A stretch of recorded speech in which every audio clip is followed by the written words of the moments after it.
High buddies, welcome back to our channel. இன்றைக்கி நம்ம சேனலில் டீ கடைகளில் கிடைக்கிற போல் பஜ்ஜி எப்படி செய்யலாம்னு பார்க்கலாம். நார்மலாக நம்ம வீட்டில் என்ன தான் பஜ்ஜி செஞ்சாலும் டீ கடையில் செய்கிற போல் அந்த டேஸ்ட் நமக்கு கிடைக்காது.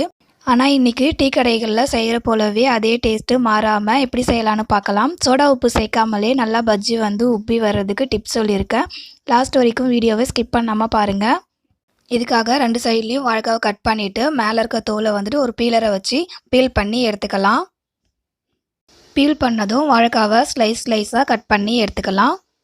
ஸ்லைசர் இல்லாமலே கத்தியிலே வாழைக்காவை நல்லா ஸ்லைஸ் பண்ணி எடுத்துக்கலாம்.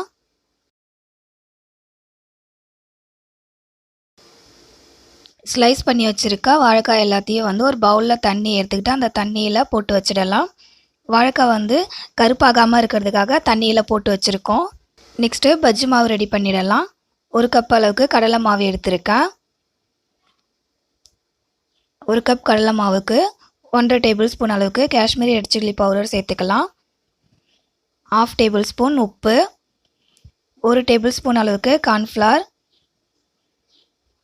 அதுக்கப்புறம் 1/2 டேபிள் ஸ்பூன் அளவுக்கு பெருங்காயத்தூள், 1 டேபிள் ஸ்பூன் அளவுக்கு இட்லி மாவு சேர்த்துக்கிட்டு நல்லா கட்டி இல்லாமல் மாவை கரைச்சி எடுத்துக்கலாம்.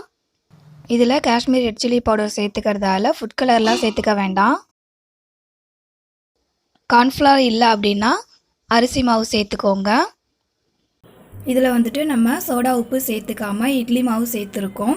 இட்லி மாவு சேர்த்துக்கிறதால வாழைக்காவை மாவில் 2 சைடும் டிப் பண்ணிவிட்டு எண்ணெயில் சேர்த்துக்கும் போது நல்லா உப்பி வரும். அதுக்காக தான் இட்லி மாவு சேர்த்துருக்கோம். நீங்களும் சோடா உப்பு சேர்த்துக்காமல் இட்லி மாவு சேர்த்து செய்யுங்க. பஜ்ஜி மாவு நல்லா இந்த கன்சிஸ்டன்சிக்கு இருந்ததுன்னா தான் பஜ்ஜி நல்லா வரும். அதனால் பஜ்ஜி மாவு ரெடி பண்ணும்போது இந்த கன்சிஸ்டன்சிக்கு ரெடி பண்ணி எடுத்துக்கோங்க. பஜ்ஜி போடுறதுக்காக ஒரு கடாயில் எண்ணெய் எடுத்துக்கிட்டு எண்ணெய் சூடாகட்டும்.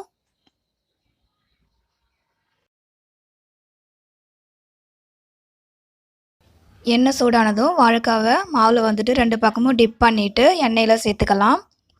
அடுப்பை மீடியம் ஹை ஃப்ளேமில் வச்சுக்கோங்க. ரொம்ப ஹை ஃப்ளேமில் வச்சுக்காதீங்க. வாழைக்காய் பஜ்ஜி நல்லா கிறிஸ்பியாக எந்த அளவுக்கு உப்பி வந்திருக்கு பாருங்கள். நல்லா மழை பெய்யும் போது அப்படிலாம் மழை சீசனில் இந்த மாதிரி சூடான பஜ்ஜி கூட காரமான சட்னி செஞ்சு அது கூட டீ அப்படிலாம் காஃபி வச்சு சாப்பிடும்போது ரொம்பவே சூப்பராக இருக்கும். ஒரு டைம் இந்த மாதிரி செஞ்சு பாருங்கள், உங்களுக்கும் பிடிக்கும். அவ்வளோதான், சூடான கிறிஸ்பியான பஜ்ஜி ரெடி ஆகிடுச்சு. இந்த வீடியோ உங்களுக்கு பிடிச்சிருந்ததுன்னா மறக்காமல் லைக் பண்ணுங்கள், ஷேர் பண்ணுங்கள், சப்ஸ்கிரைப் பண்ணுங்கள். பக்கத்தில் இருக்க பெல் ஐக்கனை கிளிக் பண்ணிட்டு ஆல் என்ற ஆப்ஷனை செலக்ட் பண்ணிக்கோங்க.